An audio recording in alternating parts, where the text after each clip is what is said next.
Hello friends, Pandian so serial next episode review பார்க்கலாமாங்க. எங்கள் பாண்டியனும் கோமதியை சமாளித்து வீட்டுக்குமே கூட்டிகிட்டு வந்துடுறாங்க. உடனே எங்கள் வீட்டுக்கு வந்த கையோட கோமதியும் பாண்டியனை வந்து மன்னிப்பு கேட்க சொல்கிறாங்க எல்லார் முன்னாடியும். ஏன்னா இங்கே பாண்டியன் வந்து ஏற்கனவே இங்கே கோமதி கிட்ட பேசாமல் அங்கே செய்யாமல், ஏன்னா கோமதி சமைச்ச சாப்பிடாம காஃபி கொடுத்தாலுமே அங்கே வாங்காமல் கோமதி வந்து நிறையவே கஷ்டப்படுத்திட்டு இருந்தாங்க எல்லார் முன்னாடியும்.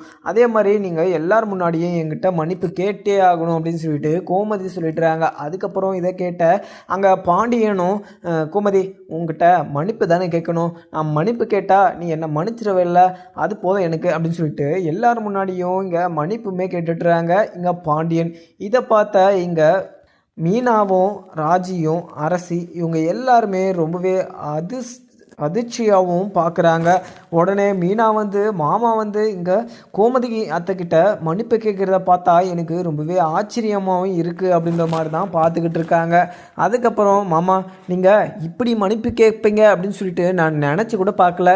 ஏன்னா அத்தைக்கிட்ட நீங்கள் பேசலை அப்படின்னு சொல்லிட்டு அத்தை வந்து ரொம்பவே வருத்தப்பட்டுக்கிட்டு இருந்தாங்க. நீங்கள் அதெல்லாம் யோசிச்சு நீங்கள் அத்தைக்கிட்ட மன்னிப்பு கேட்டது எனக்கு மிகப்பெரிய ஒரு சந்தோஷமாகவும் இருக்குது. அதே மாதிரி இதுக்கு மேலே எந்த ஒரு பிரச்சனையும் வராது அப்படின்னு சொல்லிட்டு நினைக்கிற போதே எனக்கு ரொம்பவே மனசு நிம்மதியாகவும் இருக்குமாம்மா அப்படின்ற மாதிரியுமே மீனா சொல்லிட்டுறாங்க. ஒரு சைடு பார்த்தீங்கன்னா இங்கே ராஜியும், மாமா நீங்கள் இது அத்தையை சமாளித்து நீங்கள் வீட்டுக்கு கூட்டிகிட்டு வந்துட்டீங்கன்னா ஒரு கோயிலுக்கு போயிட்டு நம்ம நல்லா எல்லாருமே சந்தோஷமாக சாமியை கும்பிட்டுட்டு வரலாம் அப்படின்னு சொல்லிட்டு நான் வேண்டிக்கிட்டேன். அதே மாதிரி நம்ம எல்லாருமே சாமியை கும்பிட்டுட்டு வரணும் அப்படின்ற மாதிரியுமே சொல்லிடுறாங்க இங்கே ராஜியும். இதை கேட்ட எங்கள் பாண்டியனும், அதுக்கு என்னம்மா ராஜி, நம்ம போயிட்டு நம்ம தாராளமாக சாமியை கும்பிட்டுட்டு வரலாம் அப்படின்ற மாதிரியுமே எங்கள் பாண்டியன் சொல்லிட்டுறாங்க. அதுக்கு எல்லாமே ரெடி ஆகிடுங்க, அதுக்கப்புறம் நான் ஒரு கிளைண்ட்டுக்கிட்ட பேசிட்டு வரணும், நான் போய் பேசிட்டு வந்துவிட்றேன் அப்படின்ற மாதிரியுமே பாண்டியன் வந்து அங்கேருந்து கிளம்பிடுறாங்க. அதுக்கப்புறம் என்ன இங்கே ராஜியும், அத்தை நீங்கள் இப்படி கூடிய சீக்கிரம் நீங்கள் மனசு மாதிரி நீங்கள் இப்படி வீட்டுக்கு வருவீங்க அப்படின்னு சொல்லிட்டு நான் நினச்சி கூட பார்க்கல. ஏன்னா மாமா மேலே நீங்கள் ரொம்பவே கோவமாக இருந்தீங்க, அது எனக்கு நல்லாவே புரியும். ஏன்னா மாமா வந்து உங்ககிட்ட பேசாமல் இருந்தது எனக்குமே ரொம்பவே கஷ்டமாக இருந்துச்சு. அதுவும் இல்லாமல் எனக்கும் இங்கே கதிக்கும் நீங்கள் கல்யாணம் பண்ணி வச்சிங்க, நாங்கள் இப்போ நல்லா தான் இருக்கோம். ஆனால் நீங்கள் மாமா பேசலை அப்படின்னு சொல்லிட்டு நீங்கள் ரொம்பவே வருத்தப்பட்டுட்டு இருந்தீங்க, அது எனக்கு நல்லாவே புரியும் அத்தை. ஏன்னா உங்களோட கஷ்டத்தை நான் நல்லாவே பார்த்தேன். ஏன்னா நீங்கள் வந்து எல்லாருமே ரொம்பவே அன்பு வச்சிட்டு இருக்கீங்க, அதெல்லாம் பார்க்குறம்போது எனக்கு ரொம்பவே சந்தோஷமாக தான் இருந்துச்சு. ஆனால் இப்போ நீங்கள் வீட்டை விட்டு போகிறேன் அப்படின்ற ஒரு முடிவு எடுத்தீங்க பார்த்தீங்களா, அது எனக்கு ரொம்பவே கஷ்டமாக தான் இருக்குது. நீங்கள் மறுபடியும் இது மாதிரி ஒரு முடிவை எடுக்கக்கூடாது, நீங்கள் பேசாமல் இங்கே கோயிலுக்கு நம்ம போயிட்டு வரோம், நீங்கள் ரெடியாங்க அப்படின்னு சொல்லிட்டு இங்கே ராஜியுமே சொல்லிட்டுறாங்க. அதுக்கப்புறம் என்ன இங்கே ராஜி இங்கே மீனான்னு சொல்லிட்டு எல்லாருமே கோயிலுக்கு போகிறதுக்காக ரெடி ஆகிடுறாங்க. இங்கே பாண்டியனும் வீட்டுக்கு வந்துடுறாங்க. இங்கே பாண்டியன், கோமதி, ராஜி, மீனா, அரசின்னு சொல்லிட்டு எல்லாருமே இங்கே கோயிலுக்குமே கிளம்பிட்டுறாங்க. அதுக்கப்புறம் இங்கே சரவணனும் கடைக்கு போன கையோட இங்கே அஞ்சலி கால் பண்ணுறா அப்படின்னு சொல்லிட்டு அஞ்சலி கால் பண்ணி இங்கே சரவணனை கோயிலில் மீட் பண்ணுறதுக்கு வர சொல்லியிருப்பாங்க. ஆனால் சரவணனும் அங்கே கடையை க்ளோஸ் பண்ணிவிட்டு இங்கே அஞ்சலியை மீட் பண்ணி பேசுறதுக்காக அந்த கோயிலுக்கே போயிருப்பாங்க. அஞ்சலியை மீட் பண்ணி அங்கே பேசிக்கிட்டுமே இருக்காங்க. அந்த சமயத்தில் இங்கே பாண்டியன், கோமதி, ராஜி, அரசின்னு சொல்லிட்டு மீனா இவங்க எல்லாருமே அங்கே கோயிலுக்குமே போயிடுறாங்க. போன கையோட அங்கே சாமியை கும்பிட்டுட்டு இருக்காங்க. அரசிக்கும் ஒரு கால் வருது. கால் வந்தது அங்கே கதிர் தான் பண்ணுறாங்க. உடனே கதிர் கால் பண்ணதும், இன்னும் அரசி இங்கே அம்மா வீட்டுக்கு வந்துட்டாங்களா அப்படின்ற மாதிரியுமே கதிர் கேட்கவும், உடனே இங்கே ராஜியும் இது இங்கே அத்தை வீட்டுக்கு வந்துட்டாங்க, அதே மாதிரி எல்லா பிரச்சனையுமே சால்வ் ஆகிடுச்சு, இங்கே கோயிலுக்கு வந்திருக்கோம், கோயிலுக்கு வந்து நான் முடிச்சு இங்கே இருக்கிற வேலையை முடிச்சுட்டு நான் உங்களுக்கு வீட்டுக்கு வந்து கால் பண்ணுறேன் அப்படின்ற மாதிரியுமே சொல்லிவிடுவாங்க இங்கே ராஜியுமே. அதுக்கப்புறம் இங்கே அதை பேசி முடிச்சுட்டு காலை பேசி முடிச்சு அப்படியே நடந்து வந்துக்கிட்டு இருக்காங்க. உடனே இவங்க ரெண்டு பேரும், சரவணனும் அஞ்சலியும் இவங்க ரெண்டு பேரும் உட்காந்து பேசிக்கிட்டு இருக்கிறத பார்த்த இங்கே ராஜியும் ரொம்பவே அதிர்ச்சியாகவும் பார்த்துக்கிட்டு இருக்காங்க. உடனே சரவணமாமா ரொம்பவே நல்ல ஒரு பர்சன் அப்படின்னு சொல்லிட்டு நான் நினச்சிக்கிட்டு இருந்தேன். ஆனால் இங்கே தங்கமயிலக்காவை ரொம்பவே கஷ்டப்படுத்திட்டு ஒரு பொண்ணு கூட பேசிக்கிட்டு இருக்காரு. இதை பார்க்குற போது எனக்கு ரொம்பவே கஷ்டமாக இருக்குது அப்படின்ற மாதிரியுமே ராஜி நின்றுக்கிட்டு இருக்காங்க. நம்ம இந்த விஷயத்த நம்ம சும்மாவே விடக்கூடாது, நம்ம இந்த விஷயத்த மாமாக்கிட்டேயும் அத்தைக்கிட்டேயும் நம்ம சொல்லியே ஆகணும். ஏன்னா மாமா வந்து இது மாதிரி ஒரு அங்கே தங்கமயிலவங்க அம்மா சொல்கிற போதெல்லாம் வந்து அவங்கள தப்பாக நினைக்கல. ஆனால் இப்போ நேராக பார்க்குற போது எனக்கு ரொம்பவே கஷ்டமாகவும் இருக்குது, அதே மாதிரி அவங்க மேலே கோவமாகவும் இருக்குது. அப்படியே யோசிச்சுக்கிட்டே அங்கேருந்து கிளம்பியுமே போயிடுறாங்க. அதுக்கப்புறம் என்ன, இங்கே சரவணனும் அஞ்சலி கிட்ட சரி ஓகே எங்கள் அப்பா இன்னைக்கு கடைக்கு வரல, நான் உங்ககிட்ட எங்கள் அப்பா கிட்டே சொல்லாமல் உங்ககிட்ட பேசுறதுக்காக இங்கே வந்துட்டேன். அதே மாதிரி அப்பா கடைக்கு வந்தார்னா நான் இல்லை அப்படின்னு சொல்லிட்டு என் மேலே ரொம்பவே கோபமாகவும் பேசுவார். சரி நான் பேசாமல் கடைக்கு போயிடுறேன், கடைக்கு போயிட்டு உனக்கு நான் கால் பண்ணி பேசுகிறேன், நீ கிளம்பு அப்படின்னு சொல்லிட்டு அங்கே சரவணனும் அங்கேருந்து கிளம்பிடுறாங்க. அதுக்கப்புறம் ராஜி வீட்டுக்கு போன கையோட இங்கே மாமாவையும் அத்தையுமே பார்த்து நம்ம இந்த உண்மையவே சொல்லியே ஆகணும் அப்படின்னு சொல்லிட்டு நினச்சிக்கிட்டு இருக்க. உடனே பாண்டியனும் கடைக்கு கிளம்புறதுக்காக அங்கே வெளியவும் வராங்க. உடனே இங்கே கோமதியும் அங்கே தான் உக்காந்துக்கிட்டு இருக்காங்க. அத்தை நான் உங்ககிட்ட ஒரு முக்கியமான விஷயம் சொல்லணும், அதே மாதிரி மாமாக்கிட்டேயும் உங்ககிட்டையும் இந்த விஷயத்த சொல்லலைன்னா எனக்கு மண்டையை வெடிச்சு போயிடும் அப்படின்னு மாதிரியுமே இங்கே ராஜியுமே உக்காந்துக்கிட்டு இருக்கவும் உடனே அங்கே பாண்டியனும் வந்து நின்றுடுறாங்க. அதுக்கப்புறம் இங்கே அத்தை இங்கே மாமா பண்ணுறது மிகப்பெரிய ஒரு தப்பு அத்தை, ஏன்னா ஒரு பொண்ணு கூட கோயிலில் எல்லார் முன்னாடியும் உட்காந்து பேசிக்கிட்டு இருக்காங்க. இப்படி பேசுகிறதெல்லாம் ரொம்பவே தப்பு அத்தை, ஏன்னா சரவண மாமா ரொம்பவே நல்லவங்க அப்படின்னு சொல்லிட்டு நல்ல ஒரு பர்சன் அப்படின்னு சொல்லிட்டு நான் நினச்சிட்டு இருந்தேன். ஆனால் அவங்க ஒரு பொண்ணு கூட உட்காந்து சிரித்து பேசிக்கிட்டு இருந்தாங்க. அங்கே பாக்கியம் அவங்க வந்து சொல்கிற போது நான் வந்து அதை பெருசாக எடுத்துக்கல, மாமா வந்து எந்த தப்பும் பண்ணியிருக்க மாட்டாங்க அப்படின்னு சொல்லி நினச்சிட்டு இருந்தேன். ஆனால் அவங்க ஒரு பொண்ணு கூட உட்காந்து பேசுகிறத என் 2 கண்ணால் நான் பார்க்குற போது எனக்கு ரொம்பவே கஷ்டமாக இருந்துச்சு. ஏன்னா தங்கமயிலக்கா அவங்க ரொம்பவே கஷ்டப்பட்டுக்கிட்டு இருக்காங்க. அதுவும் இல்லாமல் அவங்க மனசை புரிஞ்சிக்காமல் நாமளும் அவங்க தப்பு பண்ணியிருக்காங்க அப்படின்னு சொல்லிட்டு நம்ம வீட்டை விட்டு துரத்திட்டோம். அதே மாதிரி அந்த தப்பை வந்து அவங்க அப்பாவும் அவங்க அம்மாவும் மட்டும்தான் பண்ணது. ஏன்னா அவங்க வந்து அவங்க அப்பாவும் அம்மாவும் இந்த கல்யாணம் நடக்கணும்னா இந்த பொய்யை சொல்லி தான் ஆகணும் அப்படின்றதுனால அங்கே தங்கமயிலக்காவுமே அந்த ஒரு பொய்யை சொல்லி மாட்டிக்கிட்டாங்க. அதுவும் இல்லாமல் தங்கமயிலக்கா ரொம்பவே நல்ல மனசு கொண்டவங்க. ஏன்னா அவங்க இந்த தப்பெல்லாம் நான் பண்ணியிருக்கக்கூடாது அப்படின்னு சொல்லிட்டு அவங்க ஒவ்வொரு நாளும் நினச்சி வருத்தப்படாத நாளே கிடையாது. ஏன்னா அவங்க இப்போ கர்வமாகவும் இருக்காங்க, முழுங்காமவும் இருக்காங்க. ஏன்னா அவங்க இந்த ஒரு விஷயத்த, இந்த ஒரு சந்தோஷமான விஷயத்த அங்கே மாமா கிட்ட சொல்லையுமே வந்திருக்காங்க கோயிலுக்கிட்ட. ஆனால் மாமா வந்து கோயில்கிட்ட இந்த ஒரு விஷயத்த சொல்கிற போது, தங்கமயிலக்கா சொல்கிற போது மாமா வந்து என்ன சொன்னாங்கன்னு சொல்லிட்டு உங்களுக்கு தெரியுமா, அந்த குழந்தைக்கு நான் வந்து அப்பாவே இல்லை அப்படின்ற ஒரு விஷயத்த வந்து மாமா சொன்னது மிகப்பெரிய ஒரு தப்பு. அந்த விஷயத்த நினச்சி இங்கே தங்கமயிலக்காவுமே ரொம்ப வருத்தப்பட்டுக்கிட்டு இருக்காங்க. இப்படி ஒரு விஷயத்த மாமா வந்து சொல்லியிருக்கக்கூடாது, ஏன்னா மாமா வந்து ஒரு நல்ல பர்சன் அப்படின்னு சொல்லிட்டு நான் நினச்சிட்டு இருந்தேன். ஆனால் இப்போ வந்து அவங்க இப்படியெல்லாம் பிகப் பண்ணுவாங்க, இப்படியெல்லாம் ஒரு வார்த்தையை வந்து ஒரு பொண்ணுக்கிட்ட சொல்லுவாங்க அப்படின்னு சொல்லிட்டு நான் நினச்சி கூட பார்க்கலத்த. ஏன்னா மயிலக்கா வந்து ரொம்பவே நல்ல ஒரு மனசு கொண்டவங்க தான். ஏன்னா அவங்க வந்து இந்த ஒரு விஷயத்த கூட நான் ஒரு கௌரவமாக இருக்கேன், முழுகாமல் இருக்க அப்படின்ற விஷயத்த வந்து உங்ககிட்டயோ சரி எங்கள் மாமா கிட்டேயோ யார்கிட்டையுமே சொல்ல வேணாம் அப்படின்ற விஷயத்த தான் அவங்க வந்து என்கிட்ட சொல்லிட்டு இருந்தாங்க. ஆனால் நான் மனசு கேட்காம இந்த விஷயத்த வந்து தெரியாமல் சொல்லிட்டேன். அதே மாதிரி அவங்க விஷயத்த நான் சொல்லாமலாம் இருக்க மாட்டேன். ஏன்னா மாமா வந்து ஒரு பொண்ணு கூட அவங்கள மறந்து ஒரு பொண்ணு கூட சிரித்து பேசிக்கிட்டு இருக்காருன்னா அது மிகப்பெரிய ஒரு தப்பான விஷயம்தான். ஏன்னா அவங்க கூட ப்ராப்பராக ஒரு டிவோர்ஸ் வாங்காமலே அவங்க இப்படியெல்லாம் பேசிக்கிட்டு இருக்குது, இது ரொம்பவே தப்பத்தை.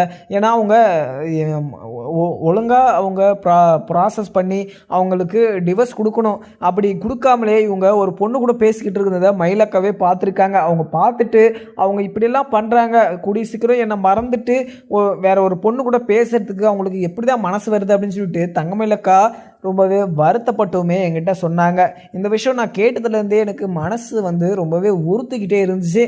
ஏன்னா அவங்க மனசுக்குள்ளே இருந்து ரொம்பவே வருத்தப்படுறாங்க. அது இல்லாமல் அந்த ஒரு பொய்யை சொல்லி தான் அவங்க மாட்டிக்கிட்டாங்களே தவிர நம்ம வீட்டில் இருக்கவங்க எல்லாருமேலுமே அவங்க ரொம்பவே பாசமும் அன்பும் வச்சுக்கிட்டு இருக்காங்க. அவங்க நம்மக்கிட்ட பொய் தான் சொல்லியிருக்காங்க, அவங்க நம்மக்கிட்ட பொய்யா நடிக்கலை.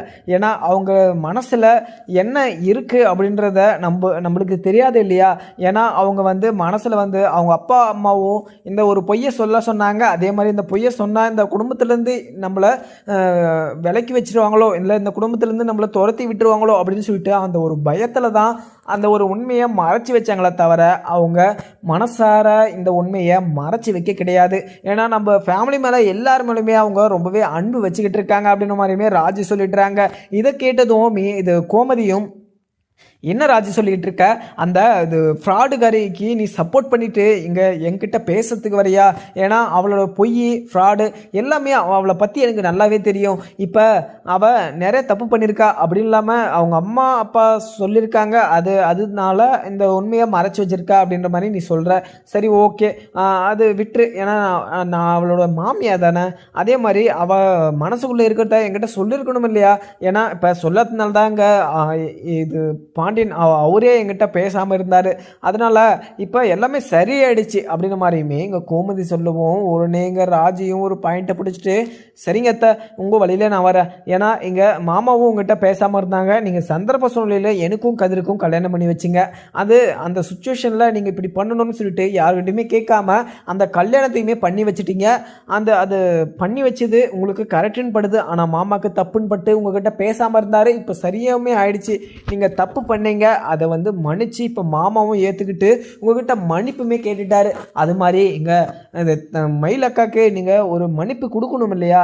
ஏன்னா அவங்க தெரியாமல் தான் இப்படி ஒரு தப்பு பண்ணாங்க. அவங்க சொல்லியிருக்கலாம், இங்கே வயசு விஷயத்தில், எங்கள் படிப்பு விஷயத்தில், வேலை விஷயத்தில், எல்லா விஷயத்துலையுமே, நகை விஷயத்தில், எல்லா விஷயத்துலையுமே அவங்க தப்பு பண்ணியிருக்கலாம். அவங்க தப்பாக சொல்லியிருக்கலாம். ஆனால் அவங்க தப்பாக சொன்னதுக்கு காரணமும் உண்டு. ஏன்னா அந்த வீட்டை விட்டு நான் விலகி வரக்கூடாது. அதே மாதிரி அந்த வீட்டில் நான் சந்தோஷமாக இருக்கணும். அந்த வீட்டு பர்சன்கிட்ட நான் சந்தோஷமாக சிரிச்சுக்கிட்டே கடைசி வரைக்கும் இருக்கணும். அப்படின்றதுனால அவங்க இந்த ஒரு இது பொய்யை மறைச்சி வச்சாங்களே தவிர வேறு எந்த ஒரு நோக்கத்துலையுமே அவங்க மறைச்சி வச்சுருக்க மாட்டாங்க அப்படின்ற மாதிரியுமே இங்கே ராஜி சொல்லிடுறாங்க. இதை கேட்ட அங்கே கோமதியும், என்ன ராஜி, நீ இது எதுவுமே புரியாமல் பேசிக்கிட்டு இருக்க? மயில் ரொம்பவே தப்பான ஒரு விஷயத்தினால தான் இந்த வீட்டுக்குள்ளேயே வந்தா. அவங்க ஃபேமிலியே ஒரு நல்ல ஃபேமிலி அப்படின்னு சொல்லிட்டு நான் நினச்சிட்டு இருந்தேன். ஆனால் அவங்க ஊரில் 4 பேர்கிட்ட விசாரிக்கிற போது தான் தெரிய வருது, அவங்க வீட்டில் அவங்க அப்பாவும் சரியில்லை, அவங்க அம்மாவும் சரியில்லை. அந்த ஊர் ஃபுல்லாக கடன் வாங்கிட்டு அதை கடத்தை கொடுக்க முடியாமல் எல்லாருக்கிட்டையுமே அசிங்கப்பட்டுக்கிட்டு இருக்காங்க. இப்படி ஒரு சுச்சுவேஷனில் இப்படி ஒரு ஃபேமிலியை அந்த சரவணனுக்கு கல்யாணம் பண்ணி வச்சுட்டோமோ, இது சம்மந்தம் பண்ணி அங்கே மயிலு கூட கல்யாணம் பண்ணி வச்சுட்டோமோ அப்படின்னு சொல்லிட்டு இன்றைக்கி வரைக்குமே நான் குற்ற உணர்ச்சியில் ரொம்பவே ஃபீல் பண்ணிக்கிட்டு இருக்கேன். இந்த ஒரு சமயத்தில் நீ அவளை மன்னிச்சு இந்த வீட்டுக்குள்ளே ஏற்றுக்கணும் அப்படின்னு சொல்லிக்கிட்டு இருக்க. இப்படியெல்லாம் கேட்குற போது எனக்கு ரொம்பவே கஷ்டமாக இருக்குது அப்படின்ற மாதிரியுமே இங்கே கோமதி சொல்லிடுறாங்க. அதுக்கப்புறம் என்ன, இங்கே ராஜியும், அத்தை நீங்கள் சொல்கிறது எல்லாமே ஓகே தான் அத்தை. ஏன்னா ஒரு பொண்ணு கர்வமாக இருக்கேன் அப்படின்னு சொல்லிட்டு தெரிஞ்சுமே அது நம்ம இப்படியே விட்டுறக்கூடாது அத்தை. ஏன்னா அவங்க வீட்லேயுமே அவங்க அம்மாவும் அப்பாவும் ஒரு வேளை சாப்பாட்டுக்காக அங்கே இது மயிலக்காவை ரொம்பவே தப்பாகவும் அசிங்கமாகவும் பேசிக்கிட்டு இருக்காங்க. அதுவும் இல்லாமல் வாயும் வயிறுமா இப்போ வேலைக்குமே போயிட்டுருக்காங்க. வேலைக்கு போயிட்டு, ஏன்னா வாயும் வயிறுமா இருக்கிறவங்க ஒரு வேலையுமே செய்யக்கூடாது. ஆனால் தங்கமயிலக்கா தன்னையும் காத்துக்கணும், வயிற்றில் இருக்கிற குழந்தையுமே காத்துக்கணும் அப்படின்றதுனால ஒரு வேலைக்கு ஜாயின் பண்ணி அதுவும் இது ஃபுல் டே அங்கே வேலை செஞ்சு ரொம்பவே களைப்பாகவும் அவங்க மனசுக்குள்ளே இங்கே சரவணன் மாமா சொன்ன ஒரு விஷயத்தையுமே யோசிச்சு ரொம்பவே வருத்தத்தில் அந்த ஒரு வேலையுமே பார்த்துக்கிட்டு இருக்காங்க. ஆனால் அவங்களோட மனசை நம்ம கொஞ்சமாவது புரிஞ்சுக்கணுமா இல்லையா? ஏன்னா அவங்களும் ஒரு பொண்ணு தான். ஏன்னா பொண்ணோட ஒரு கஷ்டத்தையும் ஒரு சந்தோஷத்தையும் நம்ம பார்த்தாவே நம்ம புரிஞ்சுக்கணும். அதே மாதிரி அவங்க இன்னைக்கு வரைக்குமே அந்த ஒரு நினப்போட அந்த ஒரு கஷ்டத்தோட இப்போ கோயிலில் மீட் பண்ணி சரவணன் மாமா கிட்ட அந்த கர்ப்பமாக இருக்கிற விஷயத்த சொல்லியும் அதுக்கப்புறம் அதுக்கான ப்ரூஃபையுமே காமிச்சு அங்கே தங்கமயிலக்கா அந்த விஷயத்த சொன்னாங்க. ஆனால் இது எதுவுமே அங்கே சரவணன் மாமா கேட்காம தங்கமயிலக்காவை ரொம்பவே அசிங்கப்படுத்திட்டுமே வந்துட்டாங்க. இப்போ தங்கமயிலக்காவை அவங்க வீட்டை விட்டு துரத்தி அமிச்சிட்டாங்க. ஆனால் துரத்தி அமிச்சியுமே அவங்க அவங்க அதெல்லாம் எடுத்துக்காம நான் கர்ப்பமாக இருக்கேன் அப்படின்ற விஷயத்த மாமா கிட்ட சொல்லவுமே வந்தாங்க. ஆனால் சொல்லி அங்கே சரவண மாமா கேட்டாங்க. கேட்டுட்டு அங்கே சரவண மாமா என்ன ஒரு பதில் சொல்லியிருக்கணும், இங்கே நீ சொன்னது பொய் அப்படின்ற மாதிரி ஏதோ ஒரு விஷயத்த சொல்லி அவங்க சமாளிச்சுட்டு வந்திருக்கணும். ஆனால் அவங்க கேட்ட வார்த்தை மயிலக்காவோட மனசை நிறையவே புண்படுத்திருக்குன்னே சொல்லலாம். ஏன்னா அவங்க ஒரு நல்ல ஒரு சந்தோஷமான விஷயத்த அங்கே மாமா கிட்ட ஷேர் பண்ணுறதுக்காக வந்தாங்க. ஆனால் அவங்க எதுவுமே கேட்காம அந்த ஒரு பிள்ளைக்கு நான் தான் அப்பா அப்படின்னு சொல்லிட்டு நீ சொல்கிறது அது பொய்யா தான் இருக்கும் அப்படின்ற மாதிரியுமே அங்கே மாமா தங்கமயிலக்காவை ரொம்பவே அசிங்கப்படுத்திட்டுமே வந்துட்டாங்க. இது மாதிரிலாம் நம்ம பார்க்குற போதோ சரி, கேட்குற போதோ சரி, இது நல்லா இருக்கா? ஏன்னா மயிலக்கா பொய் சொன்னது மிகப்பெரிய ஒரு தப்பாக இருக்கலாம். ஆனால் பொய் சொன்னதுக்காக இப்படி ஒரு கேவலமான ஒரு வார்த்தையை வந்து மாமா வந்து யூஸ் பண்ணலாமா? இப்படி இதெல்லாம் கேட்குற போது எனக்கு ரொம்பவே வருத்தமெல்லாம் கிடையாது. அவங்க சொல்கிற போது எனக்கு ரொம்பவே ஆச்சரியமாக தான் இருந்துச்சு. ஆனால் அவங்கள சரவணன் மாமாவையும் அந்த ஒரு பொண்ணையும் பார்க்குற போது தான் எனக்கு தெரிய வருது, மாமா இப்படியெல்லாம் ஒரு பொய்யை சொல்லிட்டு இருக்காரு. அதுவும் இல்லாமல் இந்த வீட்டுக்கே அவங்க இப்படி ஒரு துரோகத்தை பண்ணிக்கிட்டு இருக்காங்களே அப்படின்னு சொல்லிட்டு பார்க்குற போது எனக்கு ரொம்பவே சந்தோஷமாக இருக்குது. நம்ம எல்லாருமே கோயிலுக்கு போகும்போது நம்ம ஒரு சந்தோஷத்தை வந்து கடைசி வரைக்கும் நிலைக்கணும் அப்படின்றதுனால நம்ம போனோம். ஆனால் அங்கே போன கையோட இங்கே சரவணன் மாமாவும் அந்த பொண்ணும் பேசிக்கிட்டு இருந்தால் பார்க்குற போது எனக்கு ரொம்பவே அதிர்ச்சியாக தான் இருந்துச்சு. ஏன்னா மாமா வந்து இப்படியெல்லாம் பண்ணுறாரா அப்படின்னு சொல்லிட்டு எனக்கு ரொம்பவே கஷ்டமாகவும் இருக்குது அப்படின்ற மாதிரியுமே இங்கே ராஜி வந்து சொல்லிடுறாங்க. உடனே மீனாவும் இதை பார்த்துட்டு, ராஜி என்ன பேசிக்கிட்டு இருக்க, நீ பேசுறது எனக்கு ஒன்றுமே புரியலை. ஏன்னா மயிலக்காவோட ப்ரெக்னெண்ட்டாக இருக்கிற விஷயத்த வந்து மயிலக்கா வந்து யார்கிட்டையுமே சொல்லாத அப்படின்னு சொல்லிட்டு இருந்தாங்க. ஆனால் நீ எல்லா விஷயத்தையும் உங்கள் அத்தைக்கிட்டையும் மாமாக்கிட்டையும் சொல்லிட்ட. இதுக்கு மேலே அவங்க எந்த முடிவுனாலும் எடுத்துக்கிட்டோம். ஏன்னா அவங்க வந்து நிறைய பொய் சொல்லியிருக்காங்க மயிலாக்கா. அந்த ஒரு விஷயத்த அவங்களையுமே மறக்கணும். ஏன்னா இவங்களாலே மறக்க முடியலை. அவ்வளோ கூடிய சீக்கிரம் அவங்க எப்படி அந்த விஷயத்த மறக்கிறது?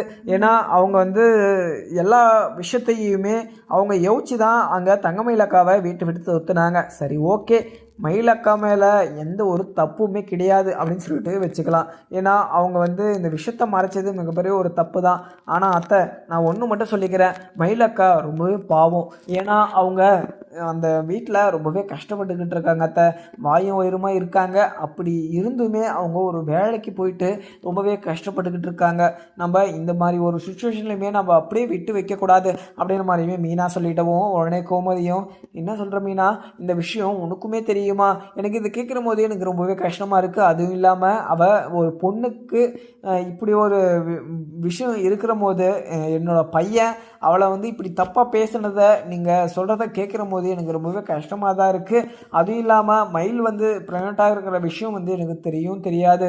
ஏன்னா உங்களுக்கு தெரியும், இந்த விஷயத்த ஏன் என்கிட்ட முன்னாடியே சொல்லலை அப்படின்னு மாதிரியுமே கோமதி சொல்லிடுறாங்க. பாண்டியன் வந்து இது ராஜுமா நீ என்ன சொல்கிறேன்னு சொல்லிட்டு எனக்கு ஒன்றுமே புரியல.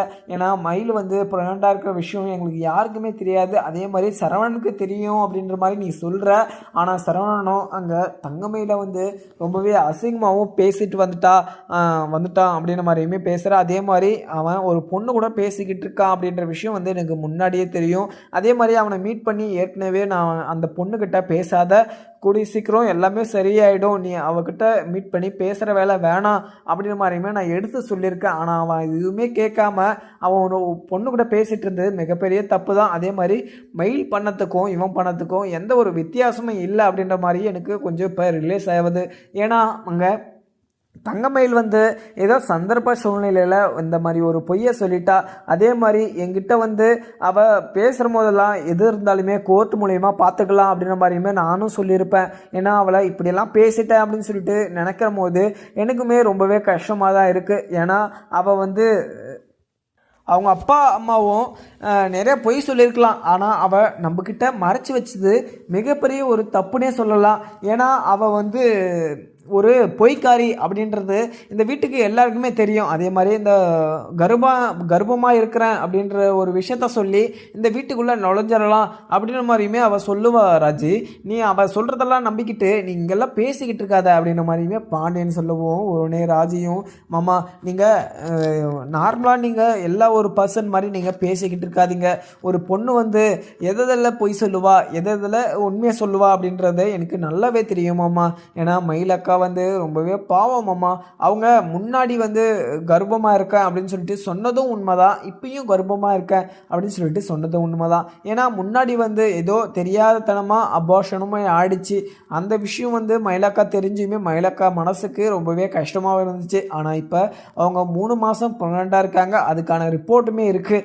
இதே மாதிரி இந்த ஒரு சுச்சுவேஷனில் நம்ம அவங்கள அந்த வீட்டில் விட்டு வைக்கிறது மிகப்பெரிய ஒரு தப்பு மாமா. ஏன்னா இப்போ அத்தை கூட நீங்கள் எனக்கும் கதிர்க்கும் கல்யாணம் பண்ணி வச்சுட்டாங்க அப்படின்னு சொல்லிட்டு நீங்கள் அத்தை மேலே பயங்கரமாக கோவத்தில் இருந்தீங்க.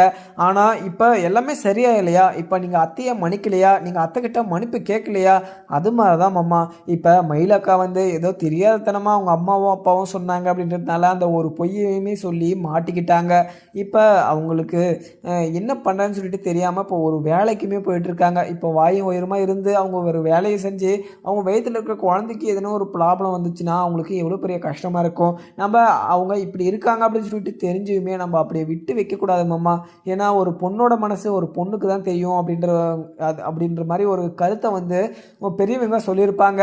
ஆனால் நம்ம இப்போ அவங்க மேலே இருக்கிற கோவத்தில் அவங்கள இப்படி விலக்கி வைக்கிறது மிகப்பெரிய ஒரு தப்புன்னே சொல்லலாம். அப்படின்ற மாதிரியுமே இங்கே ராஜியும் சொல்லிடுறாங்க. அதுக்கப்புறம் இங்கே சரவணனும் கடையை முடிச்சுட்டு வீட்டுக்கு வந்துடுறாங்க. வீட்டுக்கு வந்ததும் இங்கே ராஜியும் சைலண்ட் ஆகிடுறாங்க. அதுக்கப்புறம் பாண்டியனும் சரவணா நீ எங்கடா போயிட்டு வந்த அப்படின்ற மாதிரியுமே பாண்டியன் கேட்கவும் உடனே எங்கே சரவணனும் அப்பா இது என்னப்பா கேள்வி, நான் கடைக்கு போயிட்டு இருந்தேன்ப்பா, நீங்கள் தானேப்பா சொன்னீங்க கடைக்கு போ அப்படின்ற மாதிரி, நான் கடையை முடிச்சுட்டு இப்போ க்ளோஸ் பண்ணிட்டு தான் வரேன் அப்படின்ற மாதிரியுமே இங்கே சரவணன் வந்து பொய்யா ஒரு வாக்குமூலம் கொடுத்து அங்கே இதை வந்து சமாளிக்கிறாங்க. உடனே பாண்டியன் வந்து நீ கோயிலில் வந்து அந்த அஞ்சலி பொண்ணுக்கிட்ட மீட் பண்ணி பேசிக்கிட்டு இருந்தில்ல, அது எல்லாருமே பார்த்துட்டாங்க.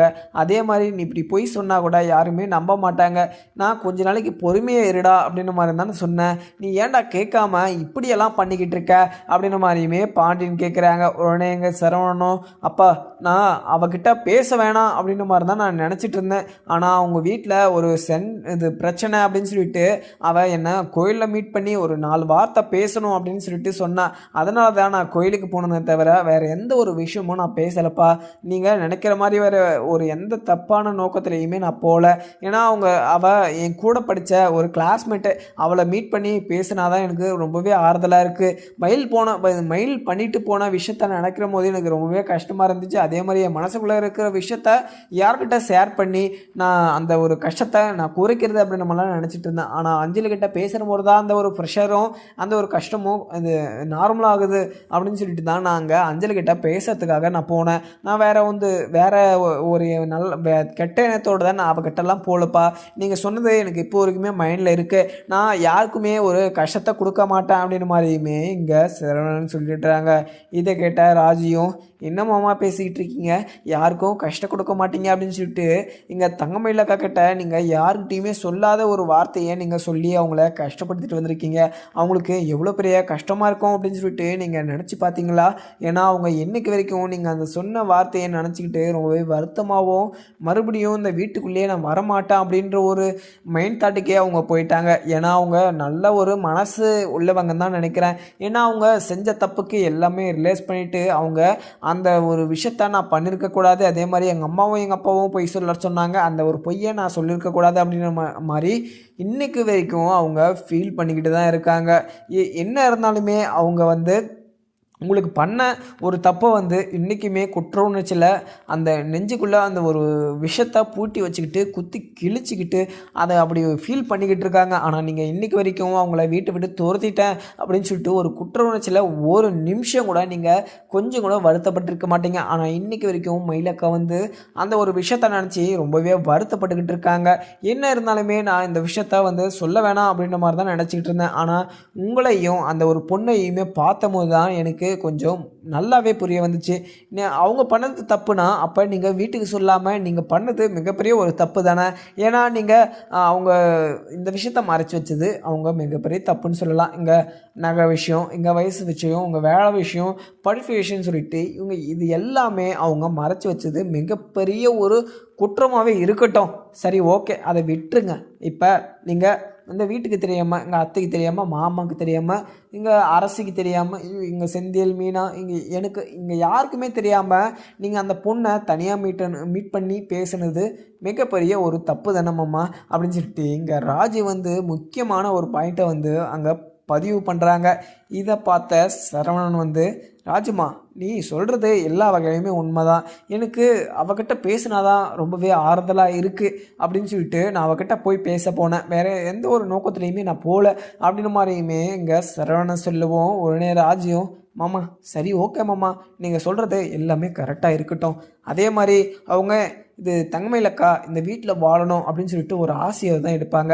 அதே மாதிரி அவங்க சொன்ன தப்பையும் அவங்க சொன்ன இது எல்லா ஒரு பொய்யையும் நம்ம ஏமாந்துட்டோம் அப்படின்ற மாதிரி நம்ம நினச்சிக்கலாம். ஆனால் அவங்க இன்னைக்கு வரைக்கும் அவங்க பண்ண தப்பை இன்னைக்கு வரைக்கும் அவங்க நெஞ்சில் வந்து குத்தி கிழிச்சிக்கிட்டு இருக்கு. அதே மாதிரி அந்த தப்பை நான் சொல்லியிருக்கக்கூடாது அப்படின்ற மாதிரியுமே உணர்ந்துக்கிட்டு இருக்காங்க.